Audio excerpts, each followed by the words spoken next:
Bonjour à toutes et à tous et bienvenue dans ce nouveau tutoriel Illustrator dans lequel aujourd'hui je vous invite à découvrir deux techniques pour venir réaliser un effet 3D sur un contour.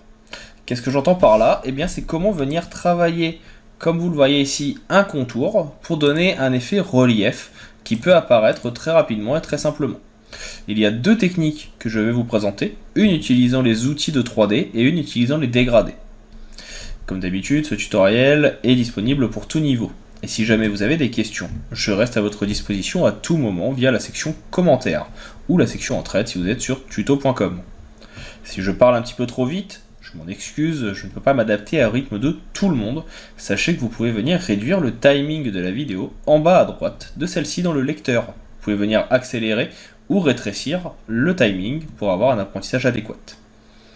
Si la vidéo vous a plu, un petit abonnement, un petit partage, un petit like, ça permet de faire vivre la chaîne, donc n'hésitez pas. Et pour ma part, il ne me reste plus qu'à vous dire à tout de suite dans le reste de la vidéo. Attaquons donc le tutoriel pour faire un effet 3D sur un tracé.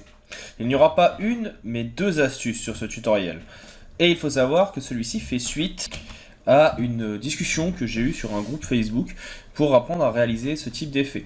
J'ai beaucoup cherché, on était plusieurs à brainstormer et on a trouvé deux solutions qui nous trouvent adéquates et que je vous présente aujourd'hui en tutoriel. La première va nous demander d'utiliser les outils de 3D. Pour cela, je vais venir ici donc faire une ellipse.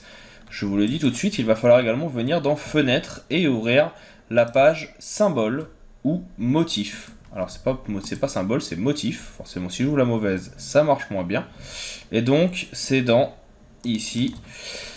Ça y est, je ne la retrouve plus. Option, voilà, de forme. Donc elle est ici, vous le retrouvez dans Fenêtre, Forme ou F5, et on va voir comment l'utiliser. L'idée ici, ça va donc être de venir d'abord faire un cercle, très simple, et d'y choisir une couleur. Donc là, comme couleur, je vais prendre par exemple un bleu. En fait, la première technique qu'on va montrer, qu'on va voir ici, ne permettra pas de faire un changement de couleur par la suite. Ça va être un peu compliqué, mais ça permet très rapidement de venir faire l'effet. Donc là, j'ai fait mon cercle. Je vais venir le réduire un petit peu. Et on va venir faire effet 3D et extrusion et biseautage. Le nouveau menu de 3D s'ouvre alors. Nous, on va se mettre en isométrie haut. Et je vais venir ici mettre un biseautage qui sera donc en classique. L'avantage du biseautage classique, c'est que si vous augmentez ici la hauteur, voilà, vous allez pouvoir avoir quelque chose d'un peu arrondi. Comme un bout de crayon. Pour que ce soit un peu plus visible, ici, je vais augmenter l'extrusion. Et donc là, vous voyez qu'on a quelque chose qui va permettre d'avoir un bout pointu, tout simplement avec notre composition. On va venir également dans plus d'options, et on va venir ici augmenter un petit peu les ombrages. Donc on peut mettre quelque chose de diffus ou de plastique, et surtout on peut augmenter la lumière ambiante, ce qui va permettre d'assombrir ou d'éclaircir certaines parties.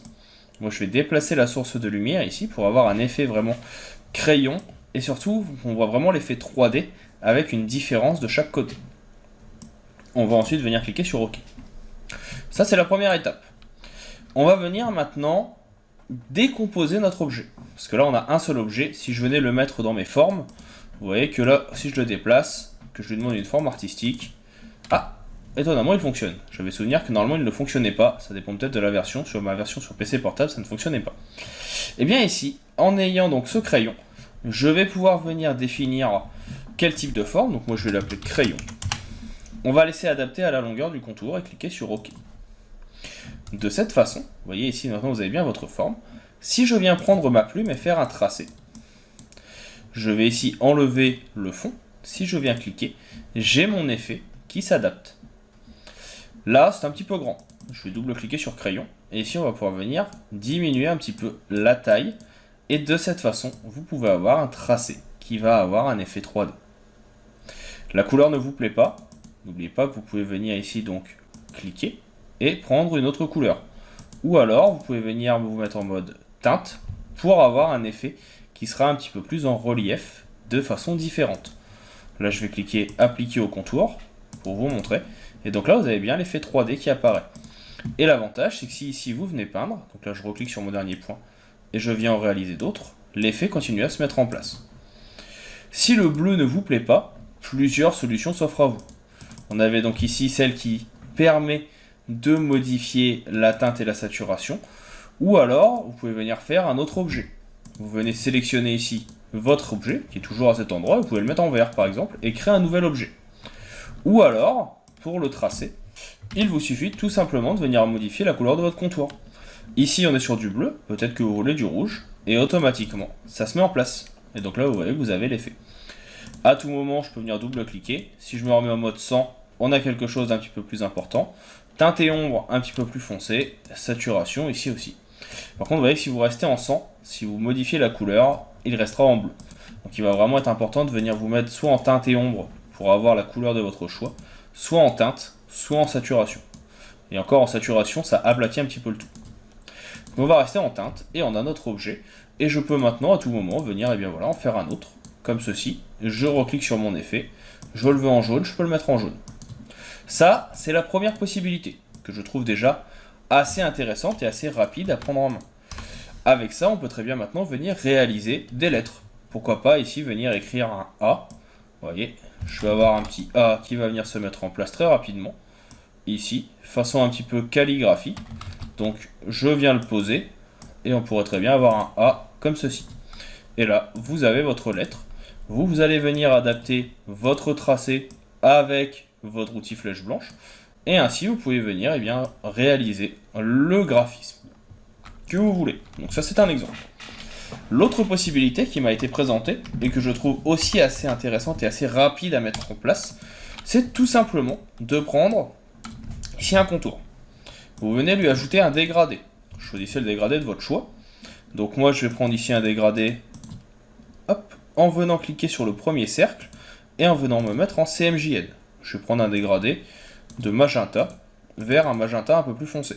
Donc pareil, CMJN. On va baisser un petit peu, on va prendre un magenta plus foncé.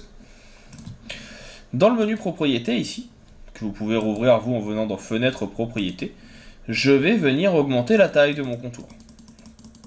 Et si je regarde, on voit ici donc, que le dégradé est mis en place de haut en bas. Ce n'est pas ce que je veux. Moi je veux simuler un effet 3D comme on l'a dit tout à l'heure. Eh bien il vous suffit de venir ici jouer sur les modes de contour. Vous avez appliqué le dégradé dans le contour, appliqué le long du contour, et vous avez le dernier qui est à travers. Et là, on retrouve de nouveau l'effet de 3D.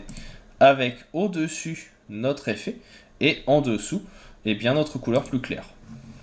Il vous suffira après de venir adapter. Par exemple, là, je peux inverser le dégradé si je le veux en bas. Et venir jouer dans mes options de contour en mettant un profil effilé pour obtenir un effet comme tout à l'heure. Et vous voyez qu'encore une fois, ça va assez vite. Et ici, bah, peut-être que cette fois, je vais vouloir avoir une lettre. Par exemple, si je veux un O, très rapidement. Ici, je vais juste reprendre la même technique.